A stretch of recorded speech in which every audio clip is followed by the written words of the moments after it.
Hello ನಮಸ್ತೆ ಎಲ್ರಿಗೂ. ಇವತ್ತಿನ ರೆಸಿಪಿ ಕ್ಯಾರೆಟ್ ಹಲ್ವಾ. ವಾವ್, ಹೇಗೆ ಕಾಣಿಸ್ತಾ ಇದೆ ನೋಡಿ. ಬನ್ನಿ ಹೇಗೆ ಮಾಡೋದು ಅಂತ ನೋಡೋಣ. ಕ್ಯಾರೆಟ್ ತಗೊಂಡಿದ್ದೀನಿ ನಾನು. ಇಲ್ಲಿ ಅರ್ಧ kg ಕ್ಯಾರೆಟ್ ಇದೆ. ಕ್ಯಾರೆಟನ್ನು ನಾನು ತೊಳ್ಕೊಂಡು ಇಟ್ಕೊಂಡಿದ್ದೀನಿ. ಅದರ ಮೇಲ್ಗಡೆದ ಬೇರೆ ಥರ ಎಲ್ಲ ಇರುತ್ತಲ್ಲ, ಅದನ್ನು ನೀಟಾಗೆಲ್ಲ ಚಾಕುವಿಂದ ತೆಗೆದುಬಿಟ್ಟು ಮತ್ತು ಮುಂದ್ಗಡೆ ಸ್ವಲ್ಪ ತುದಿ ಕಟ್ ಮಾಡಬೇಕು. ಈಗ ತುರಿಮಣೆಯಲ್ಲಿ ತುರಿಬೇಕು.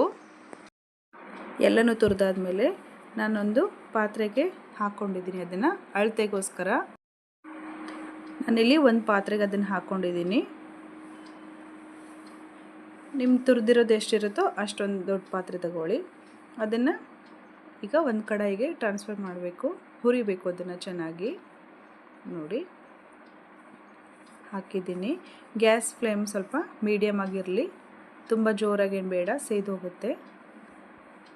ಕ್ಯಾರೆಟಲ್ಲಿರೋ ಹಸಿ ಸ್ಮೆಲ್ಲೆಲ್ಲ ಹೋಗಬೇಕು. ಹಸಿ ಸ್ಮೆಲ್ ಹೋಗೋವರೆಗೂ ಚೆನ್ನಾಗಿ ಹುರಿಬೇಕು ಸ್ವಲ್ಪ ಹೊತ್ತು. ನೋಡಿ ಇಲ್ಲಿ ಕಲರ್ ಸ್ವಲ್ಪ ಚೇಂಜ್ ಆದರೆ ಸಾಕು. ಹಸಿ ಸ್ಮೆಲ್ಲೆಲ್ಲ ಹೋಗಬೇಕು. ಒಂದು 2 ರಿಂದ 3 ನಿಮಿಷನಾದರೂ ಹುರಿಲೇಬೇಕು. ಈಗ ನಾನು ಅದಕ್ಕೆ ತುಪ್ಪ ಹಾಕ್ತಾಯಿದ್ದೀನಿ. ತುಪ್ಪ ಎಷ್ಟು ಜಾಸ್ತಿ ಇರುತ್ತೋ ಅಷ್ಟು ಚೆನ್ನಾಗಿರುತ್ತೆ. ಆದರೂ ತುಪ್ಪ ಕಡಿಮೆ ತಿನ್ನೋರಾದರೆ ನಾನಿಲ್ಲಿ ಒಂದು 4 ಸ್ಪೂನ್ ತುಪ್ಪ ಹಾಕಿದ್ದೀನಿ. ಒಂದು ದೊಡ್ಡ ಚಮಚ ತಗೊಂಡಿದ್ದೀನಿ ಅಷ್ಟೇ. 4 ಸ್ಪೂನ್ ತುಪ್ಪ ಹಾಕಿದ್ದೀನಿ. ಈಗ ಚೆನ್ನಾಗಿ ಮತ್ತೆ ಎಲ್ಲನೂ ಹುರ್ಕೋಬೇಕು.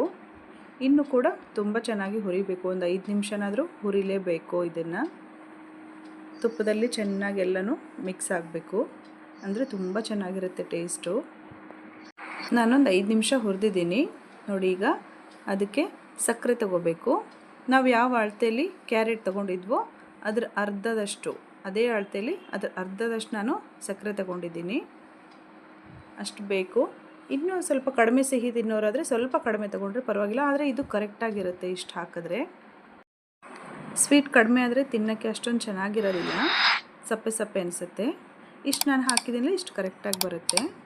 ಚೆನ್ನಾಗಿ ಎಲ್ಲನೂ ಮಿಕ್ಸ್ ಮಾಡ್ಕೋಬೇಕು. ಚೆನ್ನಾಗಿ ಎಲ್ಲನೂ ಸಕ್ಕರೆ ಎಲ್ಲ ಕರಗಿ ಸ್ವಲ್ಪ ಕುದಿಬೇಕು. ಆ ಟೈಮ್ವರೆಗೂ ಸ್ವಲ್ಪ ಕೈ ಅಲ್ಲಾಡಿಸ್ತಾನೆ ಇರಬೇಕು, ಸೀದೋಗುತ್ತೆ. ಗ್ಯಾಸು ಮೀಡಿಯಮ್ ಫ್ಲೇಮಲ್ಲೇ ಇರಲಿ, ತುಂಬ ಜೋರಾಗೇನು ಬೇಡ. ನೋಡಿ ಸಕ್ಕರೆ ಎಲ್ಲನೂ ಕರಗಿದೆ ಚೆನ್ನಾಗಿ. ಸ್ವಲ್ಪ ಕುದಿಬೇಕು. ನೋಡಿ ಕುದ್ದು ಸ್ವಲ್ಪ ಗಟ್ಟಿಯಾಗಿದೆ. ಈ ಹಂತದಲ್ಲಿ ನಾನು ಒಂದು ಅರ್ಧ ಬಟ್ಲು ಮಾತ್ರ ಹಾಲು ಹಾಕ್ತಾಯಿದ್ದೀನಿ. ಹಾಲು ಗಟ್ಟಿ ಇದೆ. ಹಾಲು ಹಾಕಿದ್ರೆ ಟೇಸ್ಟ್ ತುಂಬ ಚೆನ್ನಾಗಿ ಬರುತ್ತೆ. ಯಾಕಂದರೆ ಅದು ಕುದ್ಮೇಲೆ ಸ್ವಲ್ಪ ಕವ ಕವ ಥರ ಟೇಸ್ಟ್ ಬರುತ್ತೆ. ಚೆನ್ನಾಗಿ ಕುದಿಬೇಕು ಹಾಲು. ನೋಡಿ ಎಲ್ಲನೂ ಚೆನ್ನಾಗಿ ನೀಟಾಗಿ ಕೈ ಆಡಿಸ್ತಾನೆ ಇರಬೇಕು, ಇಲ್ಲಾಂದರೆ ಸೀದೋಗುತ್ತೆ. ನೋಡಿ ಈ ಹಂತದಲ್ಲಿ ನಾನು ಒಂದು 2 ಏಲಕ್ಕಿ ತಗೊಂಡು ಪುಡಿ ಮಾಡಿ ಹಾಕ್ತಾಯಿದ್ದೀನಿ. ಈಗಲೇ ಹಾಕಿದ್ರೆ ಸ್ವಲ್ಪ ಸ್ಮೆಲ್ಲೆಲ್ಲ ಕೂಡ್ಕೊಳ್ಳುತ್ತೆ, ಚೆನ್ನಾಗಿ ಸ್ಮೆಲ್ ಬರುತ್ತೆ. ಹಾಕಿ ಎಲ್ಲನೂ ಚೆನ್ನಾಗಿ ಮಿಕ್ಸ್ ಮಾಡಬೇಕು. ನಂತರ ಅದಕ್ಕೆ ಡ್ರೈ ಫ್ರೂಟ್ಸ್ ಹುರಿದು ಹಾಕಬೇಕು. ಒಂದು ಪ್ಯಾನಲ್ಲಿ ಒಂದು ಸ್ಪೂನಲ್ಲಿ ತುಪ್ಪ ಹಾಕ್ಕೊಂಡಿದ್ದೀನಿ, ಒಂದು 2 ಸ್ಪೂನು.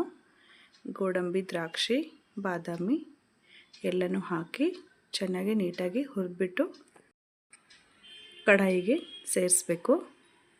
ಎಲ್ಲನೂ ಡ್ರೈ ಫ್ರೂಟ್ಸ್ ಎಲ್ಲ ಹಾಕಿಬಿಡಿ. ಹಾಕಿಬಿಟ್ಟು ಒಂದು ಸರಿ ನೀಟಾಗಿ ಎಲ್ಲನೂ ಮಿಕ್ಸ್ ಮಾಡಿ. ಡ್ರೈ ಫ್ರೂಟ್ಸ್ ಎಲ್ಲ ಹಾಕಿ ಮಿಕ್ಸ್ ಮಾಡಿದ್ಮೇಲೆ ರುಚಿಯಾಗಿರೋ ಹಲ್ವಾ ಸವಿಯಲು ಸಿದ್ಧ. ನೋಡಿ ಕಲರ್ ಏನು ಚೆನ್ನಾಗಿ ಬಂದಿದೆ. ಇನ್ನೂ ಯಾರು ನನ್ನ ಚಾನಲ್ಗೆ ಸಬ್ಸ್ಕ್ರೈಬ್ ಮಾಡಿಲ್ವೋ ಪ್ಲೀಸ್ ಸಬ್ಸ್ಕ್ರೈಬ್ ಮಾಡಿ ಮತ್ತು ಬೆಲ್ ಐಕಾನ್ನ ಪ್ರೆಸ್ ಮಾಡಿ. ಮತ್ತೊಮ್ಮೆ ಸಿಗೋಣ ಮತ್ತೊಂದು ರೆಸಿಪಿಯೊಂದಿಗೆ. Thank you. ಬಾಯ್.